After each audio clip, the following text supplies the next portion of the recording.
Forum book, meta AI, internet, இதை தாண்டி எதுவும் நோட்ஸ் மெட்டீரியல்ஸ் எதுவும் பார்க்கல? எத்திக்ஸ்க்கு no sir. Okay fine, this is very good thing. Did you make separate notes, handwritten notes for ethics? Sir, as I said, I had a static notes. Static notes இருந்துச்சு.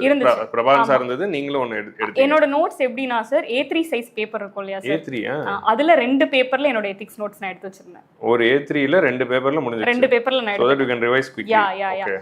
Attitude, definition, அது கொடுத்தவங்க பேரு, ரெண்டு example, ஒரு code, ஒரு சின்ன டப்பா, இவ்வளவுதான். ஏன்னா மித்த எல்லாமே நம்ம தான் சார் எழுதணும். Why you chose A3? எனக்கு வந்து ரெண்டு பேப்பர்ல முடியணும். ஓகே. A4னா ஒரு 5-6 பேப்பர், எனக்கு mentally I need a satisfaction. Okay. So I chose A3 paper. எனக்கு எப்படின்னா அந்த எத்திக்ஸ்க்கு நமக்கு வந்து அந்த முன்னாடி அந்த மதியம் மட்டும் இருக்கும் இல்லையா சார், அந்த 1 மணி நேரம் நான் அதை திருப்பிட்டு போகணும். அப்பதான் எனக்கு கோட் அண்ட் எக்ஸாம்பிள்ஸ் ஞாபகம் இருக்கும். சரி, எப்படினாலும் நம்ம ஆட்டிடியூட் படிச்சா ஆட்டிடியூட்னா என்னன்னு நம்மள கேட்க போறது இல்லை. Questions are out of box. எனக்கு என்ன தெரியணும்னா டெஃபினிஷனும் எக்ஸாம்பிளும் கோட்டும் தெரியணும். ஸோ இது 3 மட்டும் எழுதி ஒரு குட்டி பாக்ஸஸ்ல I have completed my ethics 2 A3 sheet.